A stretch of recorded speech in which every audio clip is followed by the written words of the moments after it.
Hello and welcome back to Let's Play Deadfire with me, Bring It On. Let's continue around Matario Cozy. I think they're chasing me. If so, it's their funeral. I take that back, it may be my funeral. 15th level, a beefy ship to boot. And I don't know what they are. Construct or fire godlike? Regardless, it looks like they're immune to burn damage, which is always inconvenient for me. Oh, they're fire giants.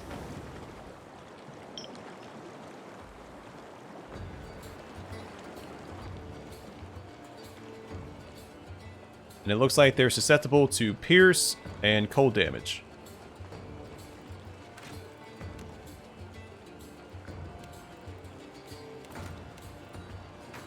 Oh, that's right, I took that bow off of Adair. It's perfect for this fight. Shucks.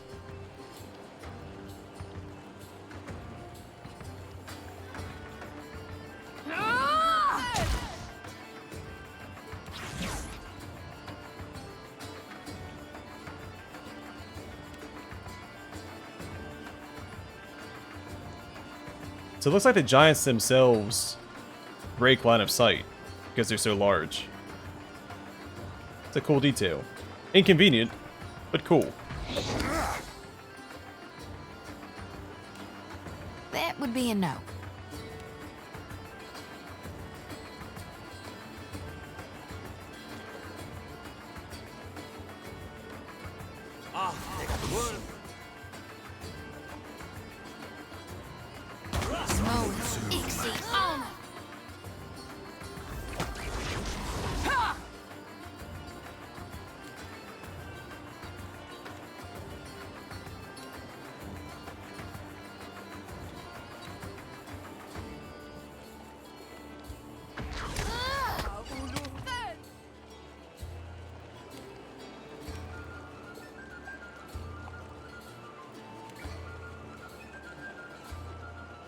No can do.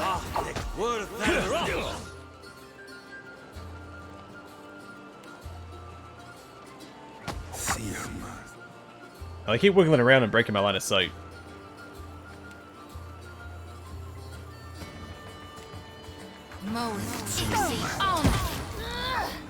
Yeah? May I be a candle in the night.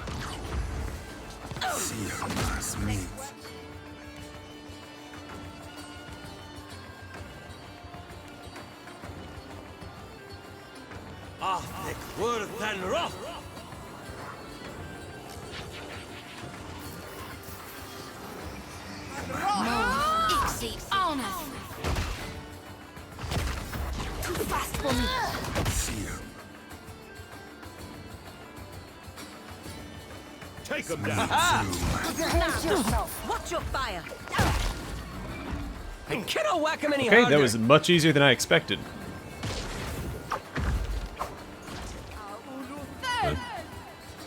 Right. Oh, never mind, there's still...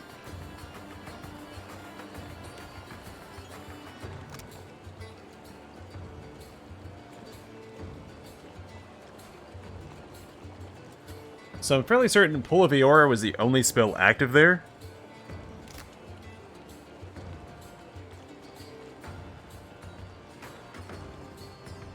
Oh, that's interesting.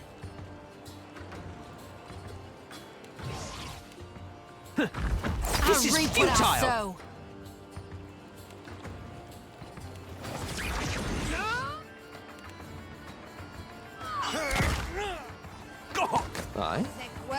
I shall deal with this one.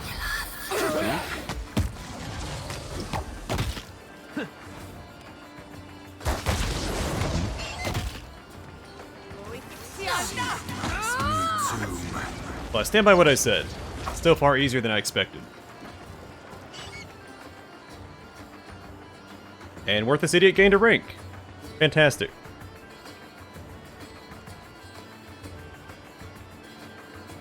Got to try for the Drexud. A really cool ship name. Don't know what it means.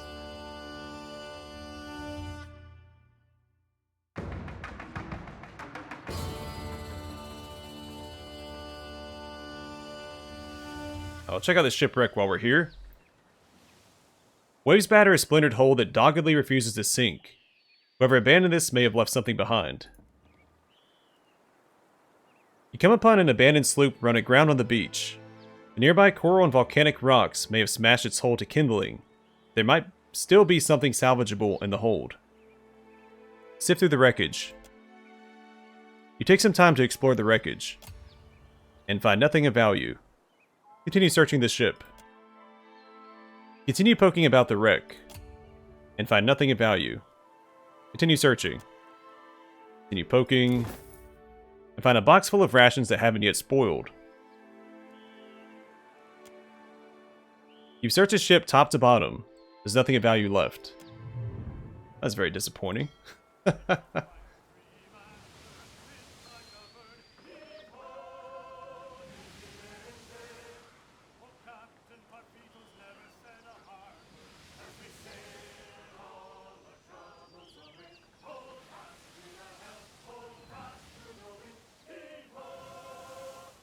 Let's pick a fight with these guys real quick.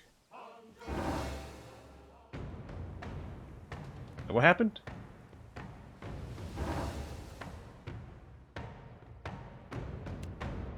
That was weird. It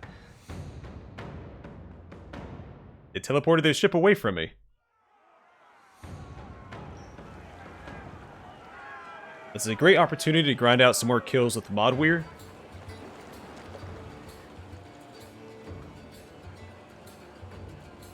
So I'm going to hold back my main party.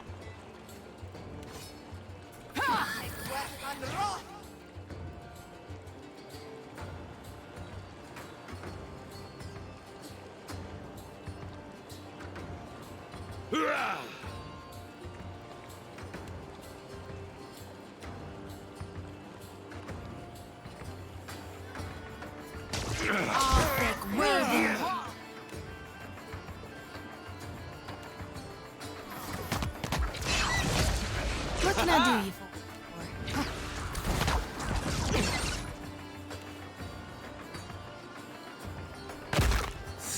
Just like that's the stuff. Yeah. I would use my main party to help soften up these targets, but they're not very strong. And my other companions are already tearing through these guys.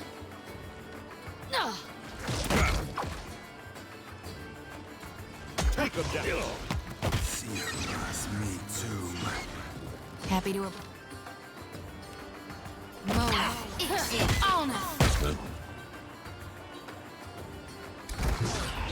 Oh, good.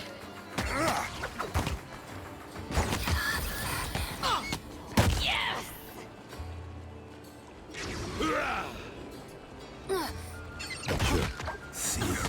Me too.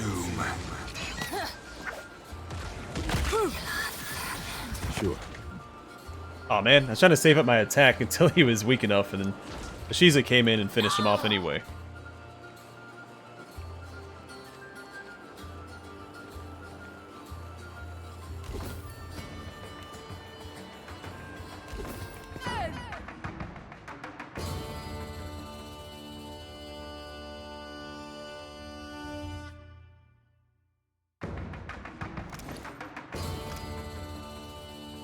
Okay, we only need 11 more kills.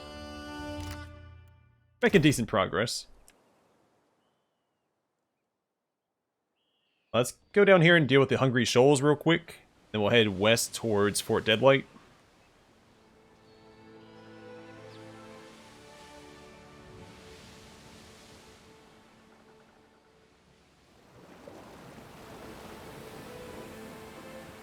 Hama finds you on the main deck. The sailor presents a compass, expression utterly baffled. I think the darn thing's broken, Captain. Rumdummergire stares out at the sea. The shadow of Wild falls upon us, peering through us to pierce the depths. Hama blinks blankly at Rumdummergire. Blinks blankly is hard to say. Beador points ahead. Reefs, Captain. Some ships cross them to save time. We can try it ourselves, or we can go around. Hama sighs. Their instruments acting like this? I say we sail around this place, whatever it is, however long it takes. Hermione groans. Hours? Days? Nothing's worse than waiting, Captain. Take us through it. We'll be ready for anything. Jordy red-handed. What's the condition of our hull? Jordy red-handed grins. It's in good repair, Captain. I wouldn't sail through a reef myself, but if there's a good time to try, this is it. Take us through, Beadul. Andra, protect us, Haima mutters, hanging the useless compass on a peg. As you sail above the reefs, a faint light shimmers in the depths. At first, the glow barely reaches the surface, but it gradually brightens, its source rising closer, something that looks like a submerged mountain peak. You recognize it as a vast shelf of luminous Adra. Soon, you are surrounded by jagged shoals of the stuff, reaching for your ship like grasping claws. Your crew goes quiet, tense and transfixed. Peering overboard, Rumdum Regire whispers, the eyes of the eyeless face.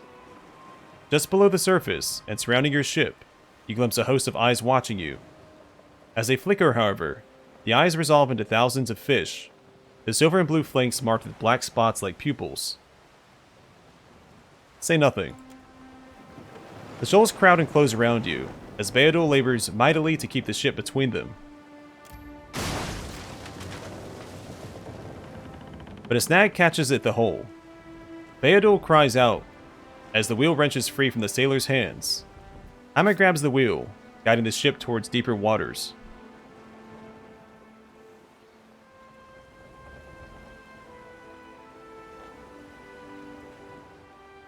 That's a net gain. As we repair the ship, and Beadul can always be treated. At last, the shoals and Adra recede behind you, and the eye-like fish give up their pursuit. Haima checks the compass, now pointing faithfully north, and breathes a sigh of relief.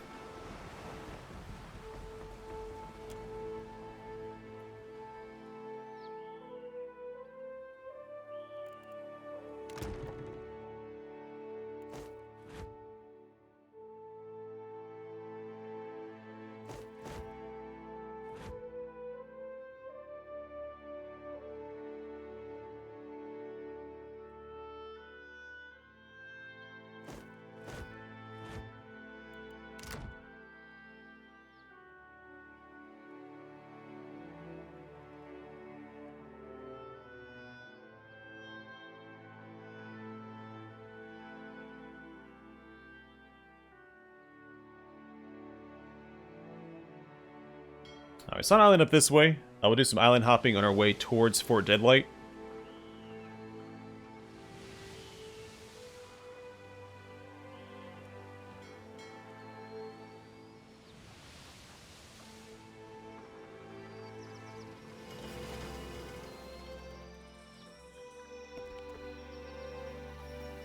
Wenora Cleft.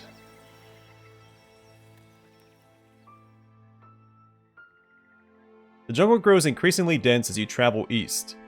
The shade provided by the canopy above does little to mitigate the heat. Moisture and the perpetual choir of insects thicken the air.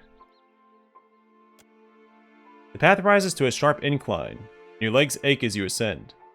Slowly the jungle thins, and you find yourself atop a long ridge. Before you spreads a yawning chasm. It stretches from the mountains to the north towards the sea to the south. You can't make out the bottom for the darkness. Curiously, a rope spans the divide. Take advantage of the view. From the top of the cliff, you look back over the western expanse of the island. The Deadfire shimmers blue towards the horizon. The islands of Kuwa o Rikuhu, just visible to the south. You can even make out the Defiant at anchor in the distance. It's as if the entire eastern side of the island was forced up out of the ground, or perhaps the western half sank into the sea. To the northeast, a thin line of smoke rises from the jungle. I don't suppose you know what this place is.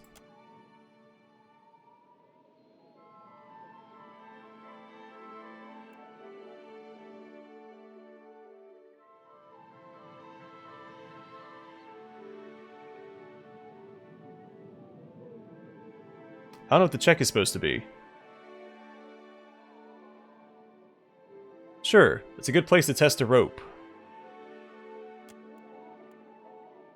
With a shake of the head, Jody says, "Sorry, no idea."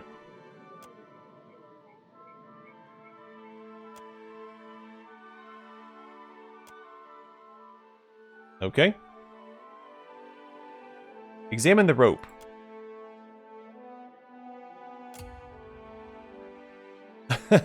Looks strong enough to cross on, you think.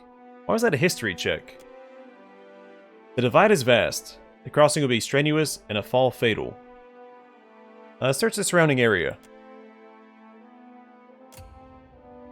Finding nothing suspicious, Adair shrugs. Alright, cross the rope.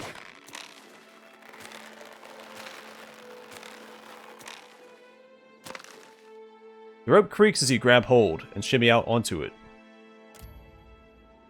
You pull yourself across, hand by hand, until you hang suspended over the gorge. Your muscles tingle and your hands burn, and you've got further left to go than you've already crossed. Keep going. Wow, just enough. You continue across the gorge, your sweat dripping into the abyss below you. At last, you reach the safety of the far side.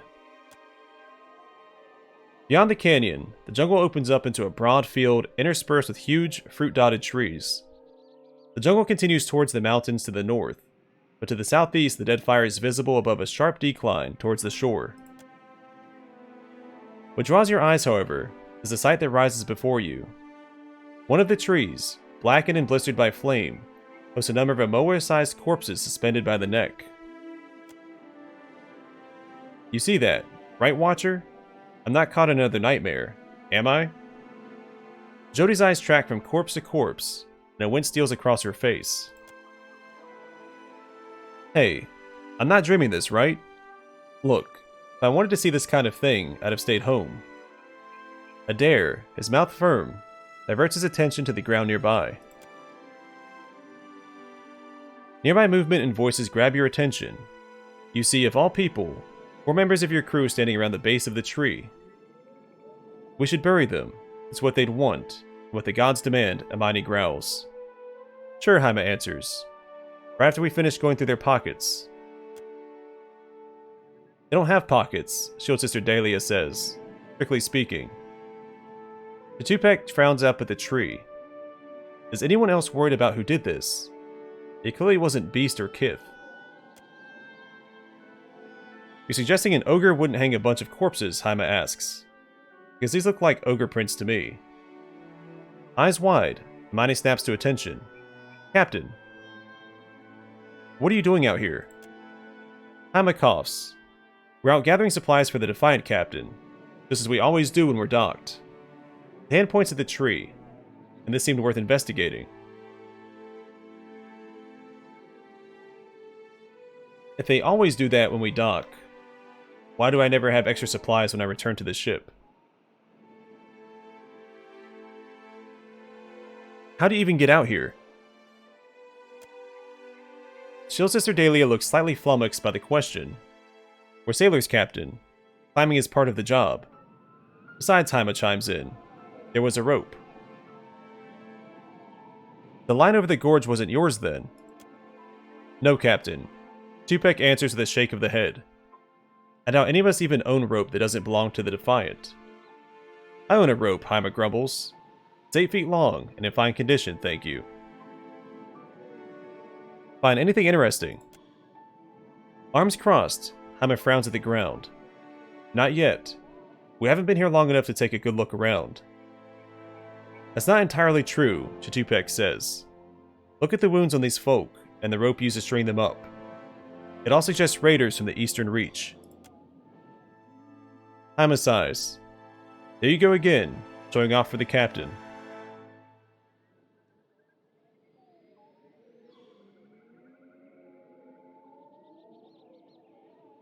Those aren't supplies, they're corpses. Cut them down and give them a proper burial. Imani smiles and salutes. Of course, Captain. We'll see to it right away. They draw knives and make their way towards the tree. A few minutes later, Chitupek approaches you. Excuse me, Captain. Thought you might want to see these. They look special. The sailor presents a pair of Juana shoes. They're a little sooty, but otherwise no worse for wear. Footprints of Ahutaka. Ooh, +1 cast with level 2 pre-spells, +2 dexterity, and +10% healing done. These humble sandals once belonged to the Rawatai priest Ahutaka, who kept no home and had no family. He chose a life of self-imposed exile, wandering the lands of Aora to heal the sick. He would aid anyone in need with no regard for their allegiances or past deeds. Shunned by the aristocracy and elites wherever he went, Ahutaka ministered to the slums and brothels. He passed no judgment and offered only peace and acceptance. He was often observed after battles, tending to the wounded and comforting the dying on both sides. This eventually drew the ire of a victorious commander. If the vagabond priest wanted to preach to whores and degenerates, that was fine. But healing the commander's enemies was a step too far. The commander ordered his troops to execute the meddling priest where he stood. When none of his men proved willing to carry out the order, the commander drew his own blade and struck Ahutaka down. According to legend, Ahutaka used his dying breath to offer his killer forgiveness.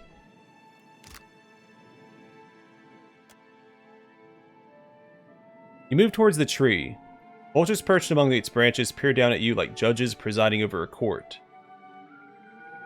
Search the area.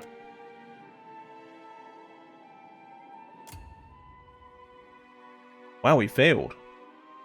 After several minutes spent looking around, Aloth frowns at you in sighs. No good. Search for the presence of spirits. You see the spirits at the edge of your vision, almost without trying. When you open yourself to their presence, they wash over you, a torrential rush of blistering pain and icy fear. The foreign kith jostle you with shoulder and elbow, prod you with blade and spear. Their armor, too heavy for the Deadfire, shines in the firelight as if they were virtuous. You spit. No. There's no virtue in these godless raiders. They killed the young druid. They broke the elder's staff and stole the doctor's herbs. Now they burn Amira's tree. Will it ever again host every color known to God or kith against the perfect azure dome of the sky? You pray it will. You pray to Amira, to Ngati, to Rikuhu, to Hopa and Tangaloa both, and to the faces of Toa Mowai. What more can these foreigners take from you, you wonder, as they cut off lengths of rope? The vision ends abruptly, washing away like water over the side of the ship's deck. Want to put that lamp of yours to use, Jody? With a solemn nod, the Dawnstar raises her lantern. A harsh swing, then the light from inside bursts like a dying star as she reaps the spirit of the lost. Leave the tree and continue your journey. You cross the clearing, leaving the morbid tree behind, and re-enter the jungle. Well, it's quite the event, but we got some good boots out of it.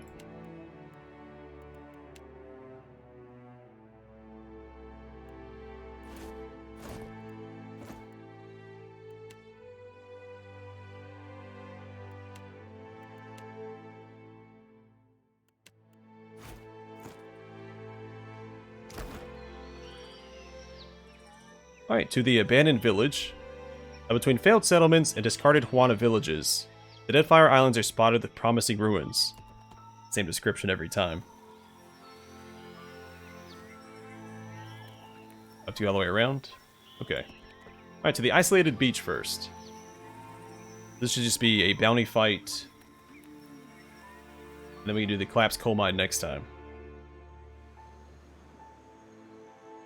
As you make your way along the road, you notice the light dimming, as if a shadow has fallen over you.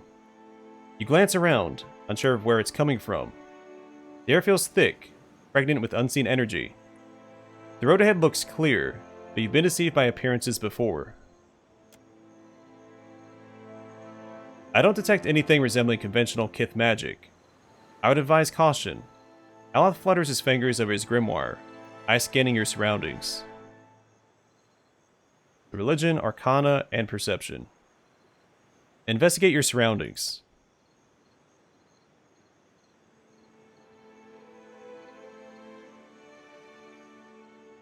Alright, so Jody does seem the best equipped for this.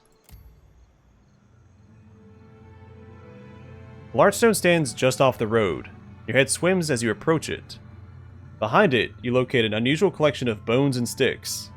A small wilder totem that glows balefully, its power disturbing the essence around it. Destroy the totem. With a few brutal strikes, you reduce the totem to a pathetic pile. The air immediately clears, the droning you heard before replaced with a nearby rustling.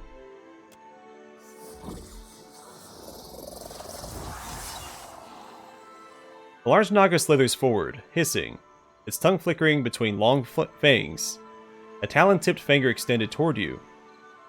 A few other Nagas hiss in choral response, and the group approaches, their savage weapons at the ready.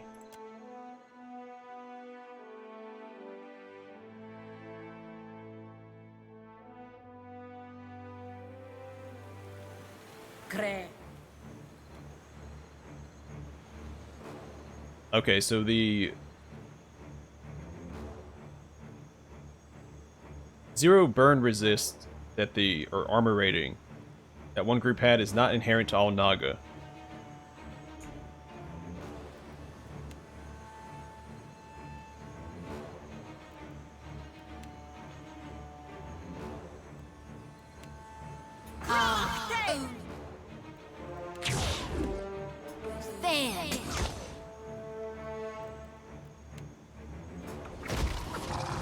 Just like that.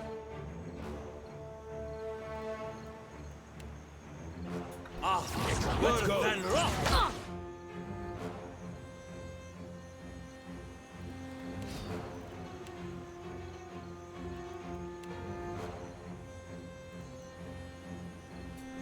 Of course.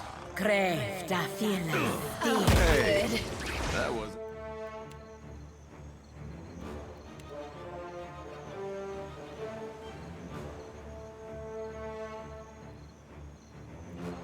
bad. death take.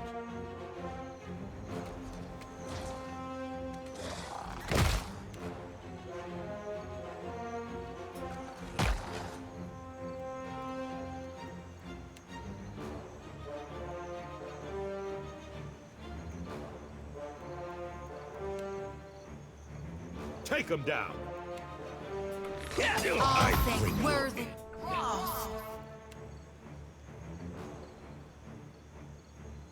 Just like that.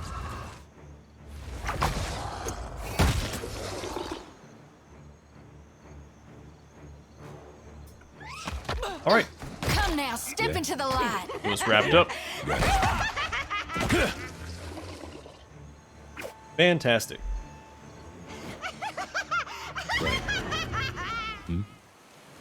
Oh, Mod Warrior is having an absolute blast.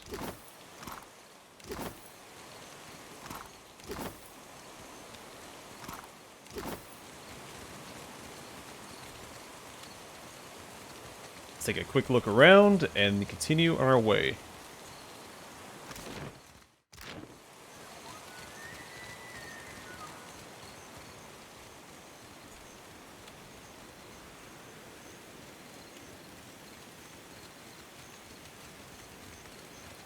I'm a little disappointed we didn't get any loot for destroying that totem.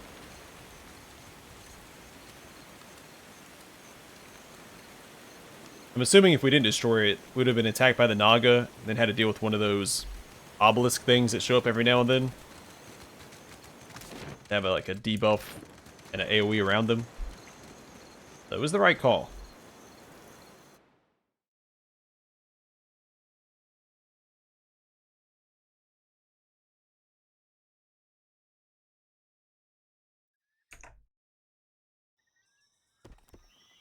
Alright, Abandoned Village.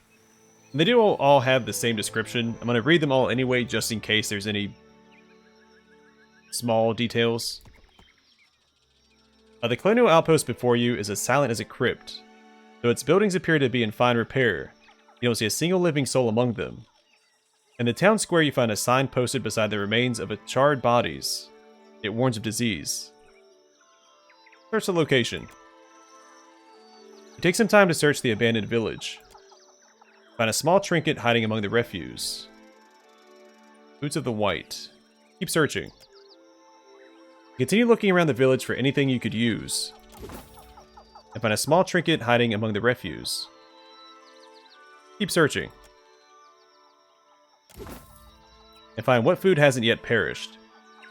Keep searching. And find some drugs hidden away in a chest. Keep searching. Find nothing of value. You search every corner of the village. There's nothing left worth taking with you.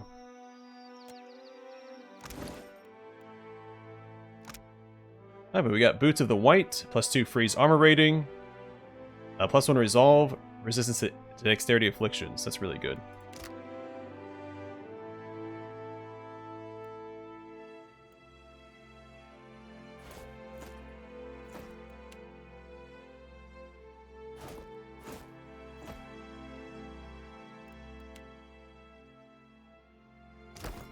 Alright, let's head towards the collapsed coal mine. And that's where we'll pick it up next time.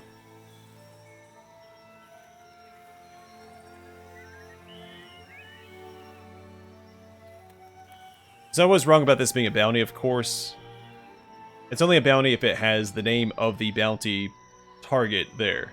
This was just called Isolated Beach or something. Either way, I'm going to call it here. Next time, we will explore the collapsed coal mine.